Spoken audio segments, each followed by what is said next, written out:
Salutations and welcome back to another episode of Talkin Cookies, the first one of 2023. Today we're talking about Sing Strong, and I will be joined by returning guest Sydney Florio, a member of Mepham's very own acapella group known as Mephacapella, as well as the morning announcement's very own Riley Freed, a fellow Mephacapella member, and this month's distinguished B&B baker. Oh, bright ideas and an Oreo cookie. It's a bright idea to dunk it or to crunch it or unscrew.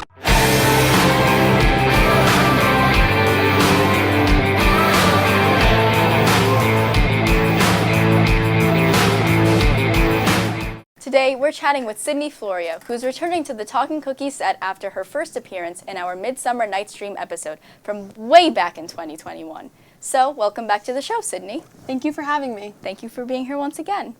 So, this month's baker is Riley Freed, who sings with you in Mephacapella. Do you think she can bake just as well as she can sing?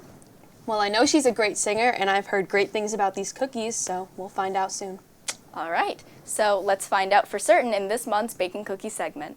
Good morning, Mepham, and I welcome you to Baking Cookies.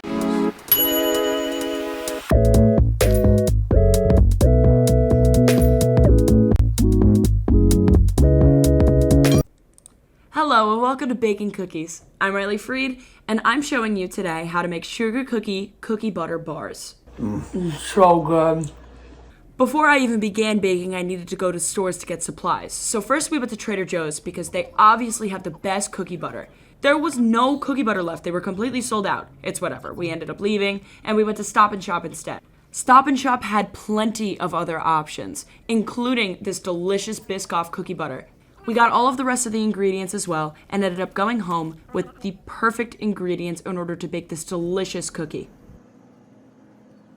Now, since there are 3 layers to this cookie, you need different ingredients for each layer. For the sugar cookie layer, you need flour, granulated sugar, 2 sticks of butter, baking powder, eggs, salt, and vanilla extract. For the second layer, you need confectioner's sugar, your choice of cookie butter, and regular butter. And for the third layer, you need chocolate chips and another stick of butter. There is a lot of butter in this recipe, and I think that's why they taste so good. So first I started with the sugar cookie layer. I began by mixing my dry ingredients together. I put flour in a bowl, 2.5 cups of flour to be exact, and then I added in half a teaspoon of baking powder and half a teaspoon of salt.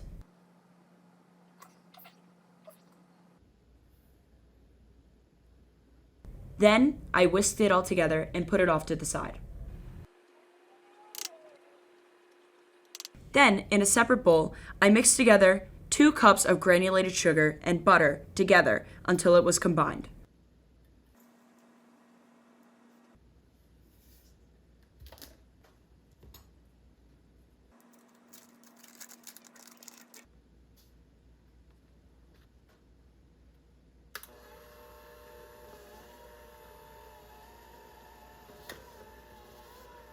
After that, I added 2 teaspoons of vanilla extract and 2 eggs, one at a time, whisking for 30 seconds in between each egg.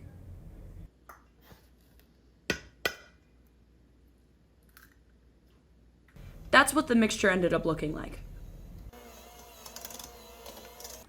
This is not the last time you're going to see my dad help me with this recipe, as I have never been the best in the kitchen.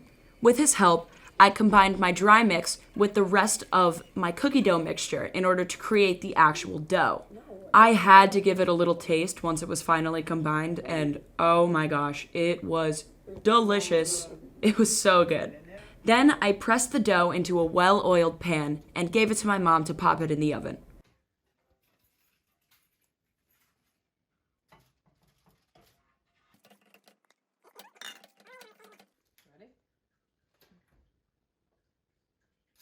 I baked my cookie dough for around 20 minutes. In the meantime, I figured that I might as well get a head start on the second layer of the mixture, the cookie butter layer. In a bowl, I added 1 stick of butter and 1 cup of cookie butter. I then popped it in the microwave for around 30 seconds so that it melted down a bit, and I mixed it together. Then, gradually, I added half a cup of powdered sugar and mixed it together. Look at how beautiful this cookie looks. Once I let the sugar cookie layer cool, I put my cookie butter mixture on top of it, trying to spread it out evenly.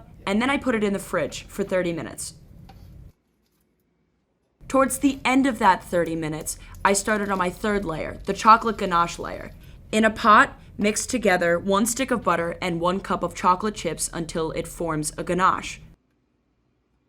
Then, once the rest of the cookie is ready, take it out of the fridge and pour the ganache layer on top, trying to spread it out evenly just like you did with the last layer. Then, once again, take your cookie and pop it back in the refrigerator for another 30 minutes to an hour, however long it takes for the chocolate to set. We cut the rough edges off, and I snacked on a few of them, and so did the rest of my family, and we cut them into little squares. And that's all it took to make this incredibly rich and delicious cookie. I highly suggest you make it at home. I'm Riley Freed, and this has been Baking Cookies. Well, I think those look quite tasty, but I believe it would be best if we could confirm it, so dig in. Okay.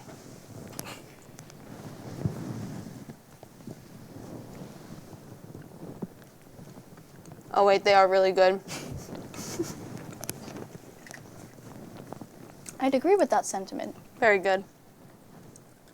Would you like to elaborate on that thought? Like the perfect consistency. The crunchy and also gooey. So good. Flavor, amazing. Quite elaborate. So, last time you were on the show, we enjoyed the simple yet splendid, tried and true chocolate chip cookie. However, this is a little bit more elaborate, as I've said before, and complex. So, do you typically enjoy a nice simple classic cookie, or do you like exploring the more adventurous varieties?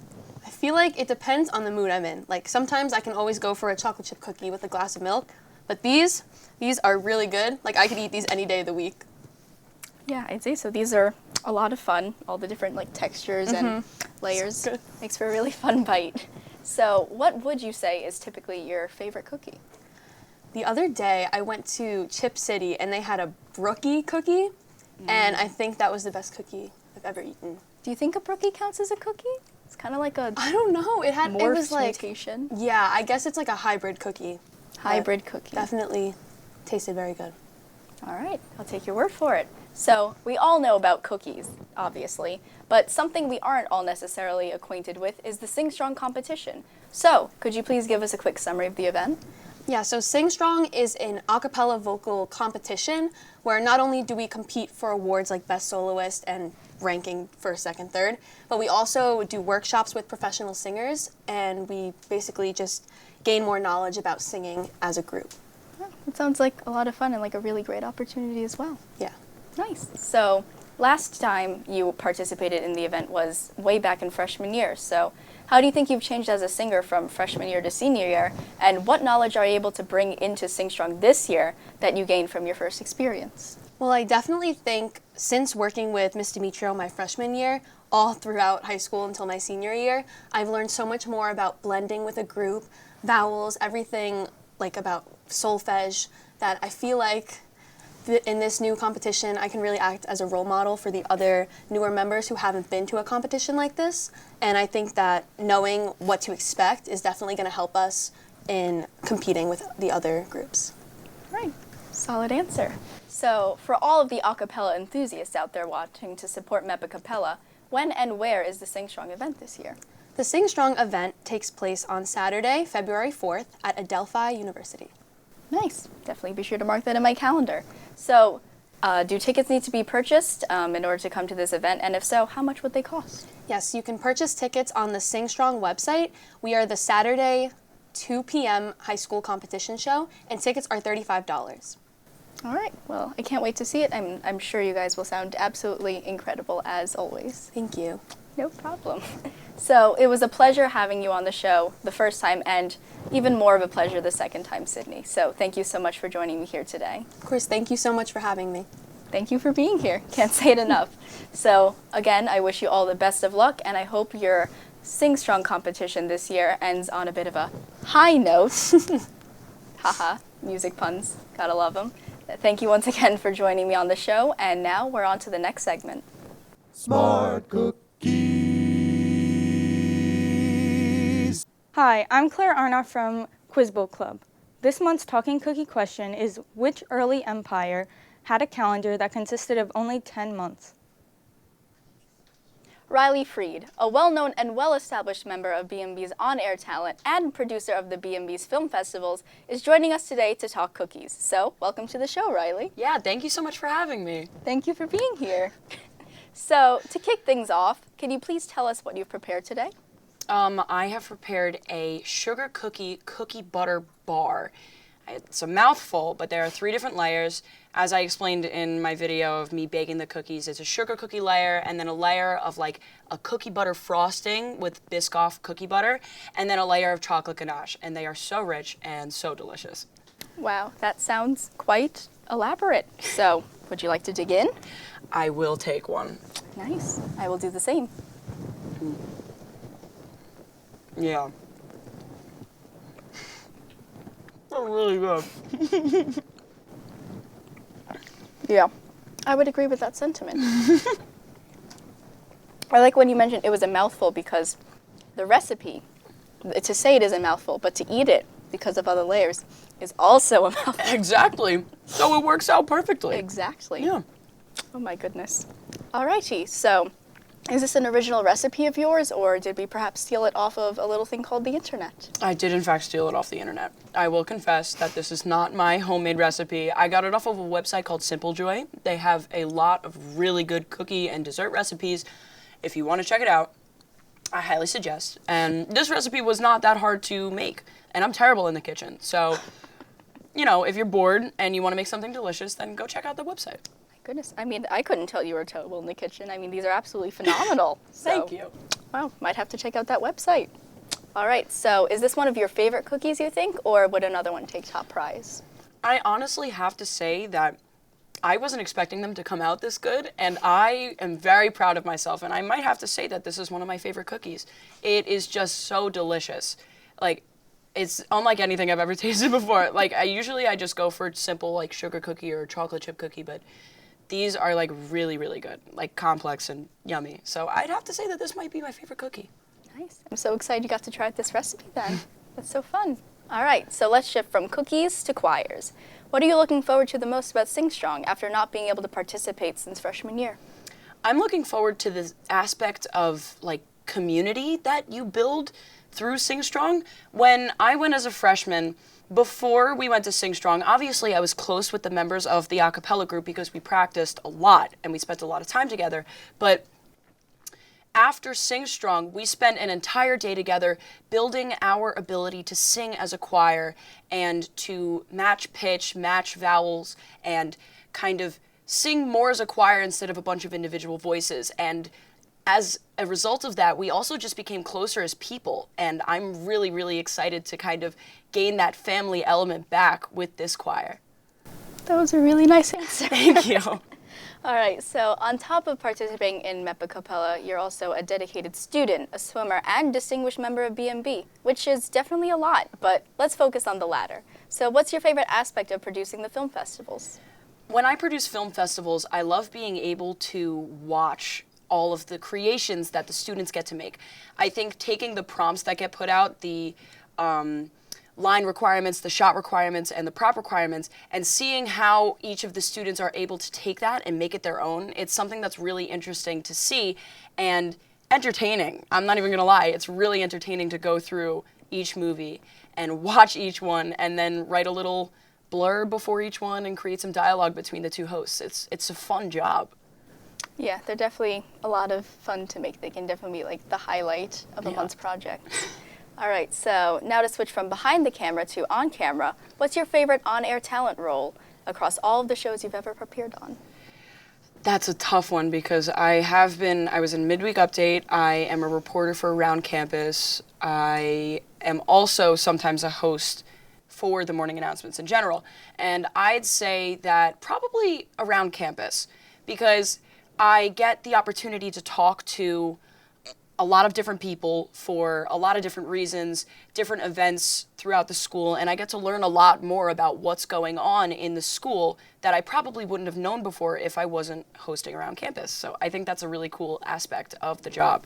Right, that's definitely why I like doing this show a lot. You get to talk to a lot of different people, a lot of different voices from a ton of different events as well. It's definitely fun to gain that perspective. Yeah, exactly.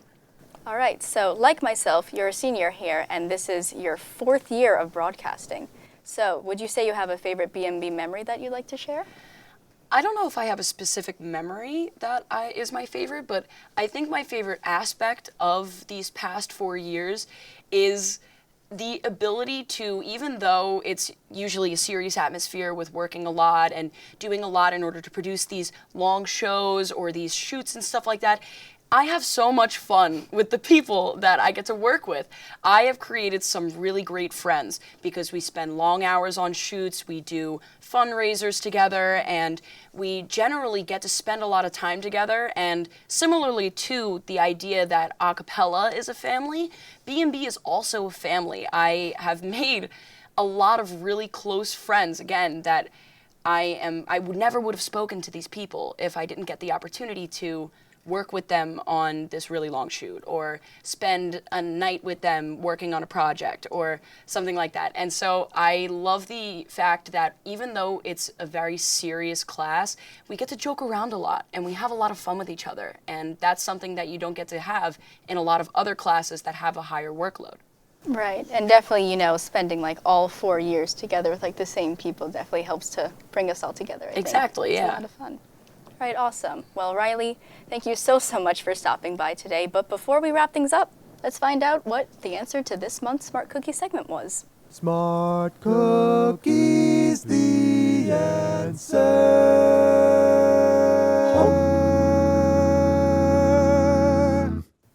The answer is Rome. Thank you once again, Riley, for joining me here on Talkin' Cookies. I wish you the best of luck with both your choir and camera pursuits. Thank you all so much for tuning in, and I can't wait to talk cookies next month as well. Have a spectacular day.